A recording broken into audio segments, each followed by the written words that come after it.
Okay, so I'm going to talk about a new intervention that we ran in the Humanities Education Development Unit second semester this year. As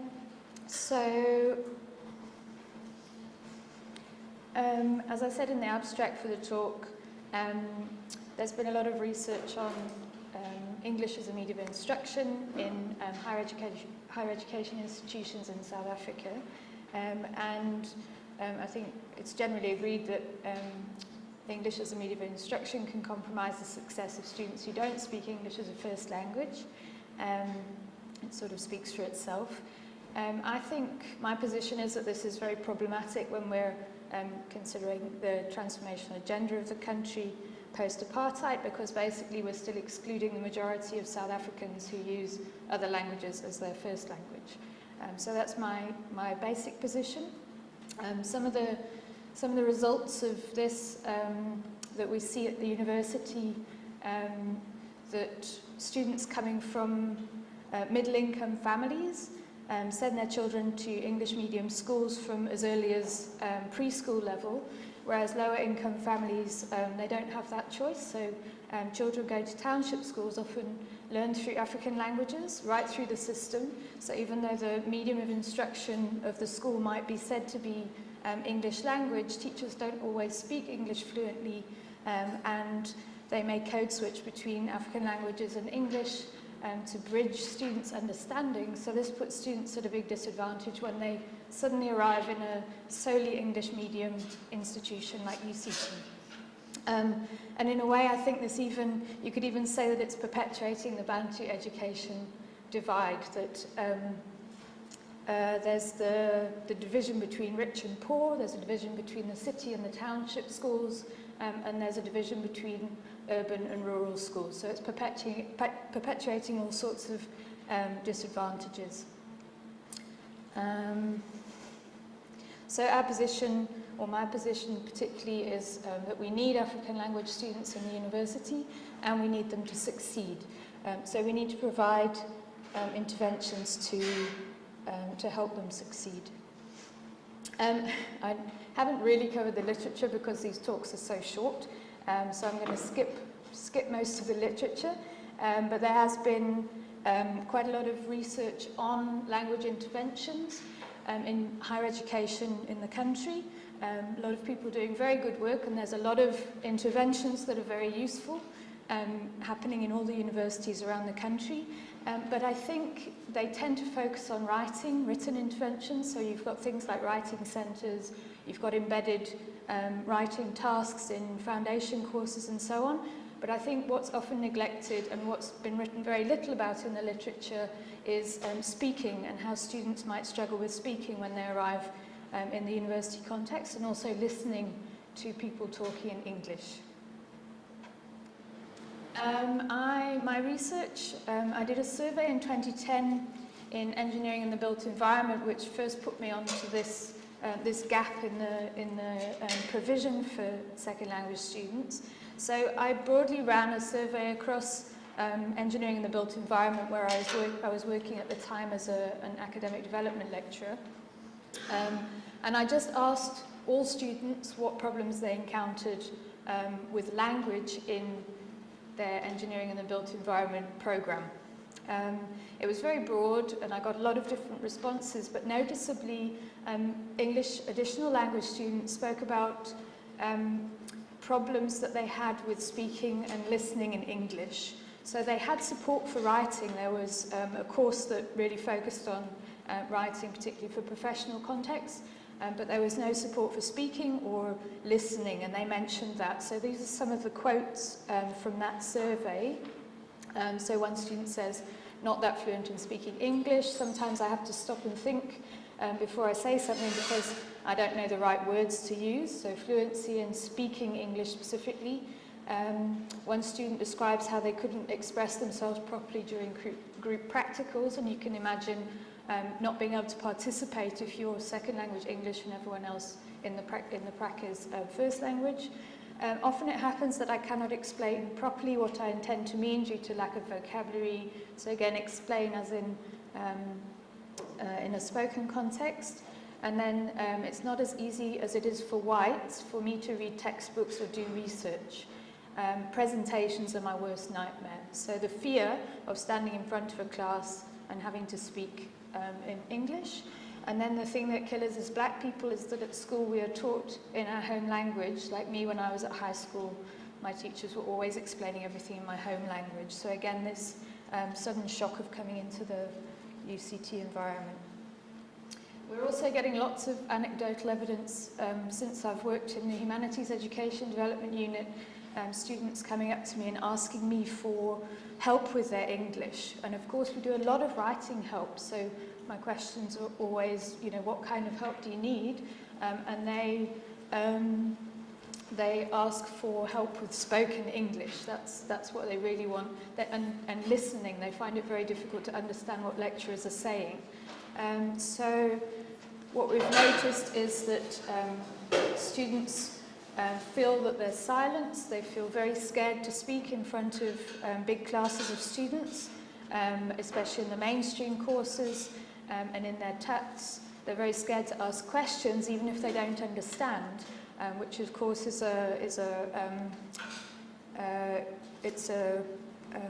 stops them from advancing their knowledge or learning things that they don't really, clarifying things that they don't really understand. So, yeah.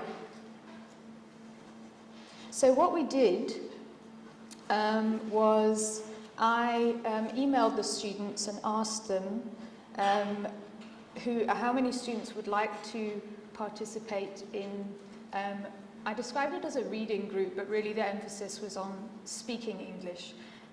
So this was the invitation email that I sent out at the start of second semester. So do you want to improve your spoken English and feel more confident to ask questions and give answers in lectures and tutorials? The HumEDU will be offering a reading group for students who would like to improve their spoken English, so obviously emphasis on spoken, and the rest of it is practical stuff. The reading group was voluntary. So I sent that out and asked people to email me, and I got 50 students emailing back out of a cohort this year of about 250, I think. So it was a big chunk of our students emailed back and said they'd really like to participate. And these are some of the emails that I got back. So it wasn't just, yes, I'd like to join in. It was, thank you so much for providing this, because we're not getting it elsewhere. So one student, I'd love to be part of the group, so I've been struggling a lot in first semester and I did not know who to talk to and ask for help. The second student says, I think this is a brilliant idea. The third student says, thank you for thinking of this idea. Then the fourth, I would love to be part of the English reading. I've not been comfortable when it comes to speaking English, so again, the focus on speaking. I believe that joining the English reading group will make a difference. And then I would also like to be part of the English class lesson, which is an interesting way of describing it, as I saw this as a great opportunity for us, because at times in my tutorials and classes, I'd like to answer something that has been asked, but at the same time I would be shy because I do not have the confidence to say what I wanted to say. So this might help me boost my confidence, so that one day I can also be able to speak in front of other students without being shy, but speak with confidence. So there was always this, thing about being shy and having confidence about their English. So what we did, basically, we started the intervention, we ran it on Tuesdays and Thursdays. I took one group and my colleague Shannon took another group. And it was an open session, as many people came as wanted to come.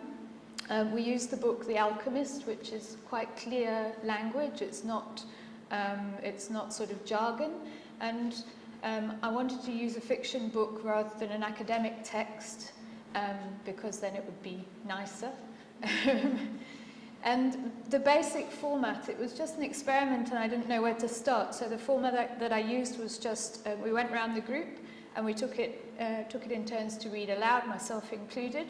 So the students read aloud from the book, and then afterwards they summarized what was happening in the book. And the idea was just to break the silence, so that students had a chance to speak in a safe space. They had a chance to use English in front of each other and in front of myself as one of their lecturers. So it wasn't very successful. So one of the problems was that attendance dropped off very sharply. And we started, I think, with about 18 attendees in total between the two groups. So obviously a lot less than the 50 students who wanted to come. And that might be because of the time that we ran it, or you know, they might just have other pressures, which we know our students have got a lot of pressures. Yeah, and the numbers dropped very quickly. So Shannon's Tuesday group, it stopped after just a couple of weeks of running it because nobody was coming. The Thursday group, it kept going almost till the end of term, but I ended up with just sort of 3 students who came regularly, which we carried on running it for those students, but obviously it's not 50. So the feedback that I did get from students is that they found the space useful, and they didn't really come up with any ways that they wanted the space to change. So they were happy with reading from the book and speaking English out loud. We used to go through some vocabulary items. So they didn't come up with any suggestions how to change it.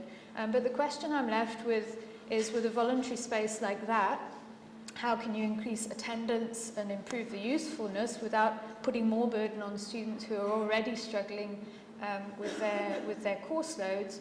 And then secondly, should it be embedded in the curriculum instead of voluntary? So I'd thank anybody for any suggestions.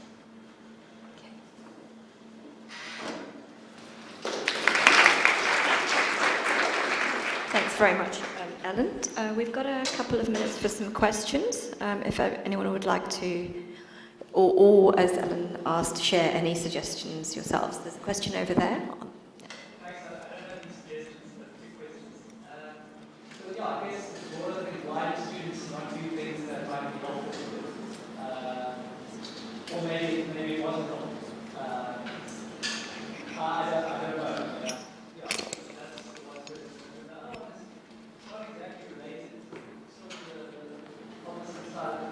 I'm amazed by like students from Joburg. They can easily speak 5 languages. That means they know how to accommodate to different environments. They know how, they have a wide range of experiences of different kinds of cultures, societies, and you sort of said this is a problem. They can't speak English. There's some way in which the reverse of that, actually many students have a sort of much wider range of cultural experiences than perhaps I did when I was in university. So somehow that could be incorporated, especially in humanities, like in commerce, now much scope there is there, but some way of incorporating that sort of knowledge that they have about the world into the curriculum. I mean, I think, yeah, absolutely. The long-term goal would be to change the monopoly of English in the university space, right? And there are people working towards that. Bulum Diva's got a project on multilingual glossaries, bringing African languages into the university space. And of course, they have amazing language resources. A lot of our students do. I mean, some of these students were from Johannesburg. They're not all Cape Townian students, But yeah, I mean, that would be the long-term goal. But as long as English is the main dominant language at UCT, and it's such a monopoly here, and it's such a particular type of English as well, that it's so intimidating. And then you've got students who seem to effortlessly use English in this space. So I think it's that shyness and confidence as much as anything that freezes the students up and silences them. Your other question, I have no answer to that. How do we get students to do things that are good for them? Yeah, I don't know. Just a quick suggestion that maybe some muffins and hot chocolate might attract them to. We had the Humanities tea directly afterwards, so they stayed and had biscuits and coffee and tea afterwards. Not during the session, but and most of them used that opportunity. But yeah, then it's 2 hours rather than 1 hour, and it wasn't enough for a draw card. Yeah. Sadly. One last question. I'm actually really struggling with the coursework and then taking in additional classes, additional curriculum.